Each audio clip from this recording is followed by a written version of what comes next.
Hi guys, welcome to pad studies. आज हम लोग क्लास 10th का ह्यूमन डाइजेस्टिव सिस्टम का पार्ट 2 करेंगे, जिसमें हमने बताया था आपको कि ह्यूमन डाइजेस्टिव सिस्टम जो है दो भाग में बटा हुआ है। The human digestive system is consist into two parts. The first one is the alimentary canal and the second one is associated digestive glands. Alimentary canal के बारे में हम लोगों ने अपने लास्ट टाइम के वीडियो में देखा था, और आज एसोसिएटेड डाइजेस्टिव ग्लैंड्स के बारे में हम आपको बताने जा रहे हैं। ध्यान से इसको देखेंगे और हमारी इस वीडियो को लाइक, सब्सक्राइब और शेयर करेंगे, जिससे हम लोग का मोटिवेशन बढ़े और आगे हम आपको और अच्छी तरह से कन्विंस करके एक नया वीडियो लेकर के आएँ, ऐसी इच्छा है। और इसको आप देखिए, the associated digestive glands. Digestive glands. The human digestive system consists of the alimentary canal and digestive glands. The digestive glands, जिसको हम लोग कहते हैं पाचन ग्रंथियां।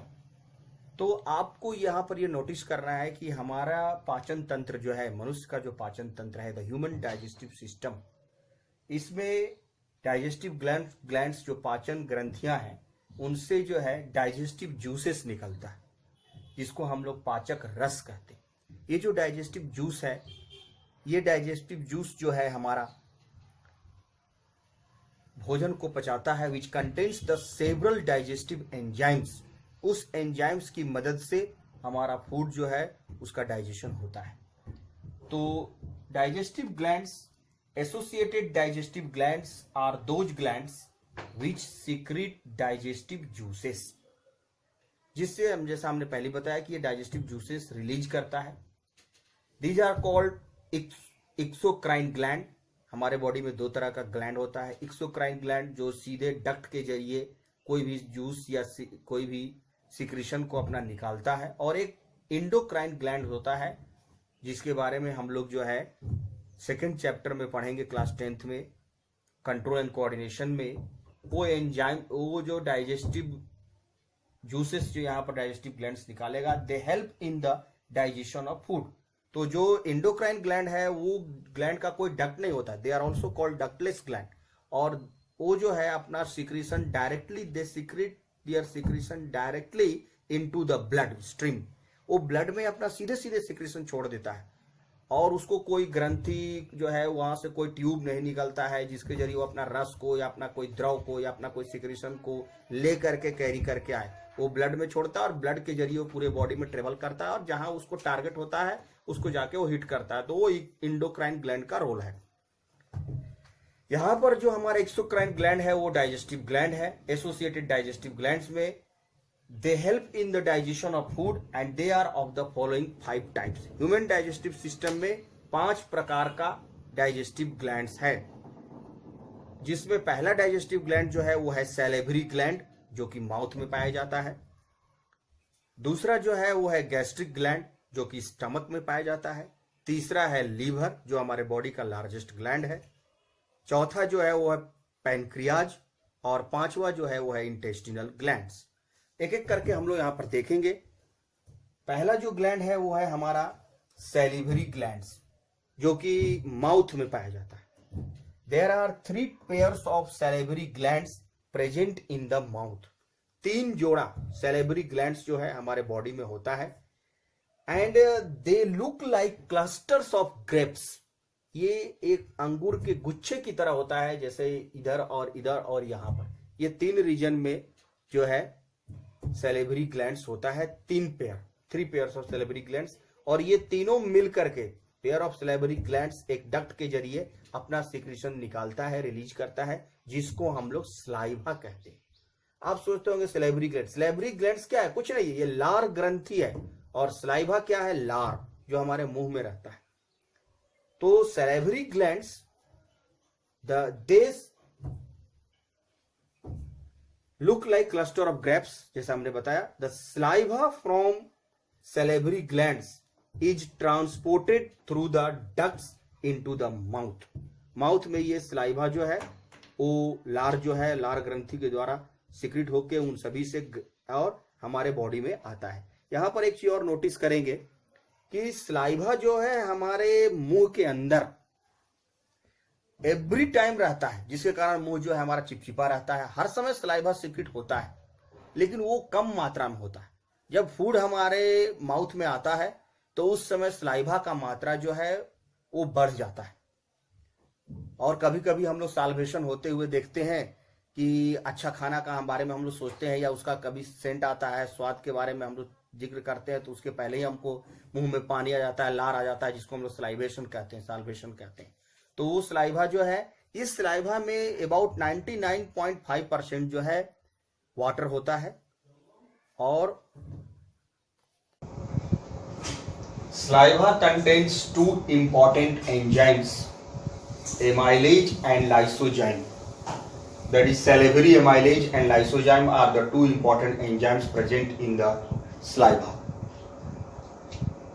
Salivary amylase is carbohydrate digesting enzyme which breaks starch into maltose. Mouth में जो saliva है, जिसको लार कहते हैं, वो कार्बोहाइड्रेट को डाइजेस्ट करता है। यानी जो डाइजेशन का प्रोसेस है वो माउथ से ही शुरू हो जाता है, और सबसे पहले माउथ में कार्बोहाइड्रेट का डाइजेशन होता है। सलेवरी एमाइलेज जो है वो कार्बोहाइड्रेट को, स्टार्च जो उसमें प्रेजेंट रहता है उसको माल्टोज में कन्वर्ट करता है, पार्सली थोड़ा स्मॉलर पार्टिकल में ब्रेक करता है, फूड पार्टिकल में। The enzyme lysozyme present in the saliva kills bacteria present in the mouth, and thus it acts as an antiseptic. Mucin in saliva helps to lubricate the food for swallowing. निगलने में मदद करता है। Mucin जो saliva में रहता है वो फूड को पूरा लुब्रिकेट करके, and it binds the food particles together in the form of bolus. उसको मिला करके मिक्स करके बोलस बनाता है, so that it may be swallowed, swallowed, swallowed as a mass, mass है यहाँ पर, as a mass.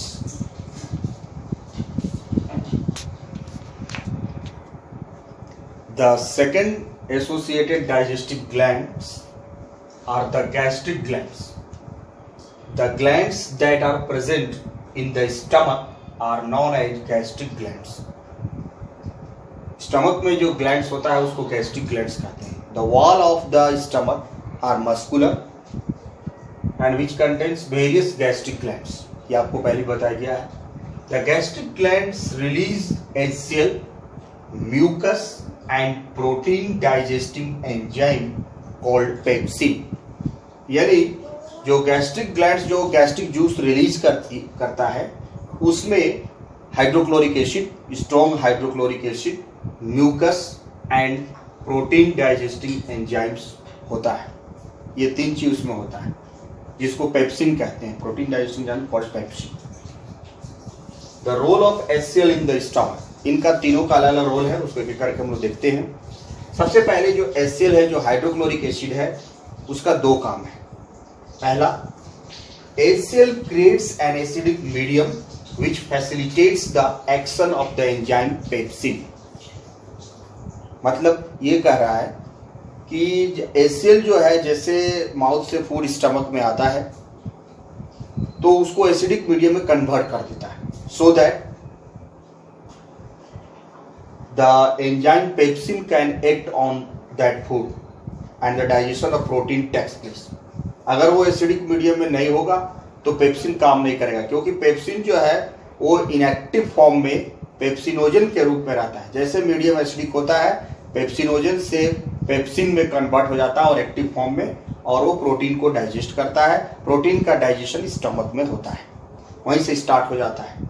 Partially protein जो है वो ब्रेक हो जाता है। दूसरा HCl का और काम है, it also kills several bacteria present in the food. अगर माउथ में फूड लेने के बाद और वहां बैक्टीरिया किल नहीं किया जाता लाइसोजाइम के द्वारा, तो जो भी प्रेजेंट रहता है बैक्टीरिया और भी, उसको HCl किल कर देता है अपने एसिडिक प्रभाव से। तो ये दो रोल है स्टमक का में HCl। म्यूकस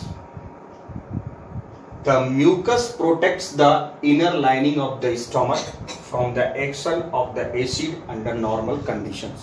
HCl जो स्ट्रॉन्ग एसिड होता है उसका जब सिक्रीशन होता है स्टमक में तो वो inner lining of the stomach जो होता है उसको वो कोरोड कर सकता है, उसको नुकसान पहुंचा देता है।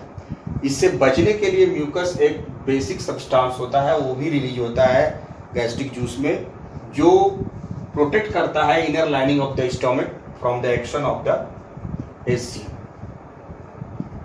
बिसाइड दिस, इसके अलावा it lubricates mucosa the inner membrane of the stomach which in turn assist the movement of food in stomach. और जो 5 से 6 घंटा स्टमक में जो फूड रहता है उसका मूवमेंट कराने में ये म्यूकस लुब्रिकेशन का भी काम करता है और उसमें मदद करता है। तीसरा, जो गैस्ट्रिक जूस में जो एंजाइम प्रेजेंट था पेप्सिन, उसका रोल है the enzyme pepsin breaks down protein molecules of the food into peptones, proteoses and polypeptides. ये प्रोटीन डाइजेस्टिंग एंजाइम है, इसलिए प्रोटीन को पार्शियली ब्रेक करता है और ये स्मॉलर पार्टिकल्स में तोड़ता है, पेप्टोन्स, प्रोटियोजेज एंड पॉलीपेप्टाइड्स में, जो स्मॉल इंटेस्टाइन में जाने के बाद अमीनो एसिड्स में फाइनली ब्रेक हो जाता है। तो इतना जो है वो स्टमक में होता है। उसके बाद जो तीसरा ग्लैंड जो है वो है हमारा liver. The third gland is the liver. Liver is the largest gland of the body. It weighs about 1.5 kg। पूरे बॉडी में लीवर सबसे बड़ा ग्लैंड होता है और ये 1.5 kg का होता है। It is located in the right upper part of the abdomen, just below the diaphragm.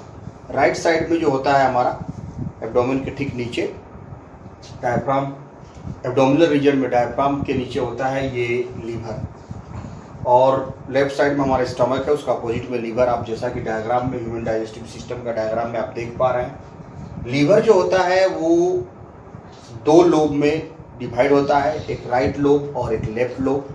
The cells of liver are called hepatic cells which secretes the bile juice. Liver के पास एक गॉल ब्लैडर होता है, जैसा आपको यहाँ पर लिखा हुआ है कि on the lower surface of right liver lobe, जैसा हमने बताया right liver lobe, a pear-shaped structure called gall bladder is present.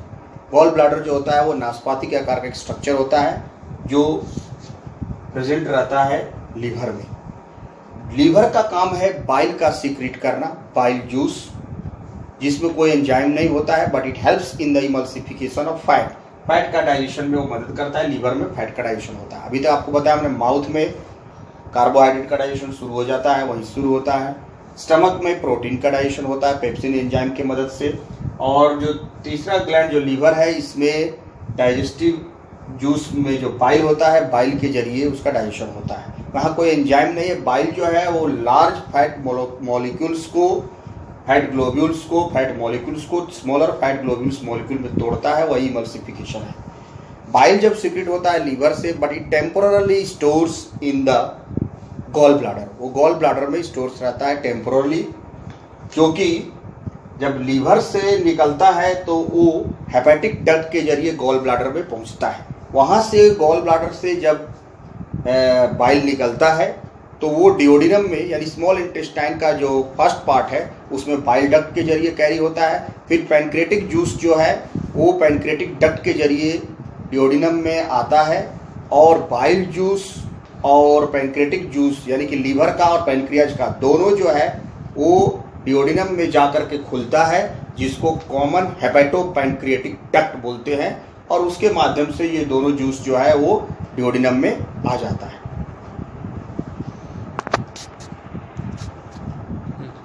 Functions of liver. Liver secretes a fluid called bile.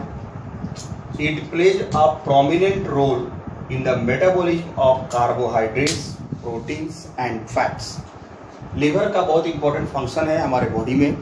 ये प्रोटीन, कार्बोहाइड्रेट और फैट मेटाबॉलिज्म को, यानी उसके function को control करता है।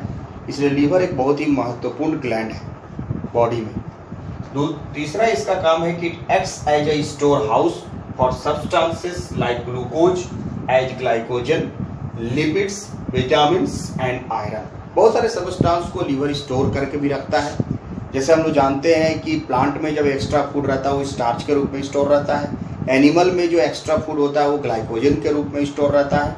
तो अगर बॉडी में कभी एक्स्ट्रा फूड लेने के बाद जब भोजन बनता है और एनर्जी के रूप में उसका हम लोग इस्तेमाल नहीं कर पाते हैं, तो वो ग्लूकोज जो रहता है वो लीवर में ही स्टोर होता है ग्लाइकोजन के रूप में। एनिमल्स के केस में वो लीवर स्टोर करता है उसको ग्लाइकोजन के रूप में। लिपिड्स एक्स्ट्रा फैट को भी स्टोर करता है जो स्मॉल इंटेस्टाइन से एब्जॉर्ब होकर आता है लीवर में। Vitamins and iron are also stored in liver. It helps in the removal of unwanted particulate matter from the blood। ये बहुत इंपॉर्टेंट वर्क भी करता है लीवर कि अनवांटेड पार्टिकल जब मेटाबॉलिक प्रोसेस होता है, बॉडी फंक्शन करता है, तो जो ब्लड में बनता है इम्प्योरिटीज उसको भी ये रिमूव करता है। साथ ही साथ ये डिटॉक्सिफिकेशन का भी काम करता है। बॉडी में अगर कुछ अनवांटेड पार्टिकल के रूप में जैसे एल्कलॉइड है या अदर जो भी हार्मफुल सब्सटेंस होता है, इसको वो हटाता है, डिटॉक्सिफाई करता है, रिमूव करता है। ये इंपॉर्टेंट फंक्शन जो है ये लीवर करता है बाइल जूस सीक्रेट करने के अलावा भी। और बाइल जो होता है वो बाइल सॉल्ट्स के जरिए मदद करता है उसको इमल्सिफिकेशन ऑफ फैट में। Bile helps in the emulsification of fats, food fats and there absorption in the intestine. जैसा पहले बताया कि वो फैट मॉलिक्यूल्स को ब्रेक करता है, तोड़ने में मदद करता है।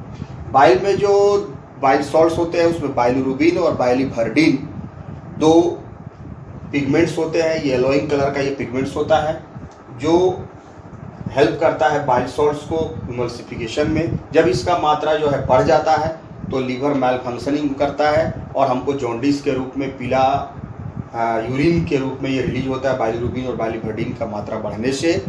और लीवर ठीक से काम नहीं कर पाता है तो उसको कंट्रोल करने की आवश्यकता पड़ती है। तो उसमें हम लोग लीवर का लीवर एंजाइम वगैरह दे करके उसको ठीक करते हैं। तो ये लीवर इंपॉर्टेंट ग्लैंड था। चौथा ग्लैंड जो है हमारा वो है पैनक्रियाज।